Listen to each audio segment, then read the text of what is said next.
ಪ್ರೇಕ್ಷಕರ ಮನಸ್ಸು ಗೆಲ್ಲುವಲ್ಲಿ ಟಾಕ್ಸಿಕ್ ವಿಫಲವಾಗಿದೆ. ಯಶ್ ನಟನೆಗೆ ಪ್ರೇಕ್ಷಕರು ಫಿದಾ, ಚಿತ್ರಕ್ಕೆ ಬೇಸರ ವ್ಯಕ್ತವಾಗಿದೆ. ಯಶ್ ನಟನೆಗೆ ಪ್ರೇಕ್ಷಕರು ಫಿದಾ, ಚಿತ್ರಕ್ಕೆ ಬೇಸರ ವ್ಯಕ್ತ. ಚಿತ್ರಕಥೆ ಸಂಕಲನಕ್ಕೆ ಪ್ರೇಕ್ಷಕರಿಂದ ತೀವ್ರವಾದಂತಹ ಟೀಕೆ.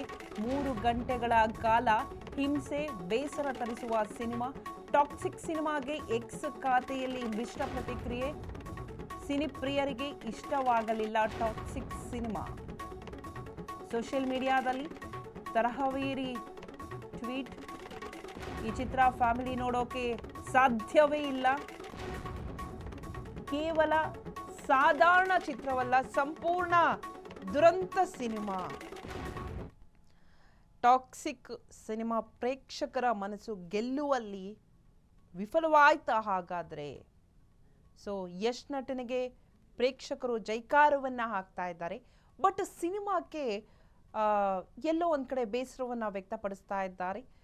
ಸಿನಿಮಾ ಕತೆ ಇರ್ಬೋದು, ಸಂಕಲನ ಇರ್ಬೋದು, ಮೇಕಿಂಗ್ ಇರ್ಬೋದು, ಎಲ್ಲವಕ್ಕೂ ಕೂಡ ಸೀನ್ಗಳಿರ್ಬೋದು, ತೀವ್ರವಾದಂತಹ ಟೀಕೆಗಳು ಬರ್ತಾ ಇದೆ. 3 ಗಂಟೆ ಇರುವಂತಹ ಸಿನಿಮಾ ಸಿಕ್ಕಾಪಟ್ಟೆ ಹಿಂಸೆ ತರ್ತಾ ಇದೆ, ಬೇಸರವನ್ನ ವ್ಯಕ್ತಪಡಿಸುತ್ತೆ, ನೋಡೋಕ್ಕಾಗಲ್ಲ ಅಂತ ಹೇಳಿ ಟ್ವಿಟ್ಟರ್ನಲ್ಲಿ ಅಂದರೆ ಎಕ್ಸ್ ಖಾತೆಯಲ್ಲಿ ಟಾಕ್ಸಿಕ್ ಸಿನಿಮಾಕ್ಕೆ ನೆಗೆಟಿವ್ ರಿವ್ಯೂ ಬರ್ತಾ ಇದೆ. ಸೊ ತುಂಬ ಜನ ನೆಗೆಟಿವ್ ಆಗಿ ರಿವ್ಯೂ ಅನ್ನ ಕೊಡ್ತಾ ಇದ್ದಾರೆ. ಅದರಲ್ಲೂ ಬಾಲಿವುಡ್ಡಲ್ಲಿ ಸಿಕ್ಕಾಪಟ್ಟೆ ರಿವ್ಯೂ ಅಲ್ಲಿ ಫೇಮಸ್ ಆಗಿರೋರು.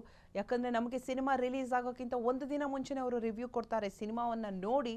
ಬಟ್ ಅಂತಹ ಬಾಲಿವುಡ್ನಲ್ಲಿ ರಿವ್ಯೂ ಕೊಡುವಂಥವರೇ ಟಾಕ್ಸಿಕ್ ಸಿನಿಮಾಗೆ ನೆಗೆಟಿವ್ ಆಗಿ ರಿವ್ಯೂ ಅನ್ನು ಕೊಡ್ತಾ ಇದ್ದಾರೆ. ಸಿಕ್ಕಾಪಟ್ಟೆ ಬೋರ್ ಹೊಡಿತಾ ಇದೆ, ಸ್ಟೋರಿ ಲೈನ್ಸ್ ಚೆನ್ನಾಗಿಲ್ಲ, ಮೇಕಿಂಗ್ಗಳು ಚೆನ್ನಾಗಿಲ್ಲ. ಸೊ ಫ್ಯಾಮಿಲಿ ಕೂತು ನೋಡುವಂತಹ ಸಿನಿಮಾ ಅಲ್ಲ ಅಂತ ಹೇಳಿ ಸಿನಿಮಾಕ್ಕೆ ಮಿಶ್ರ ಪ್ರತಿಕ್ರಿಯೆ ವ್ಯಕ್ತವಾಗ್ತಿದೆ.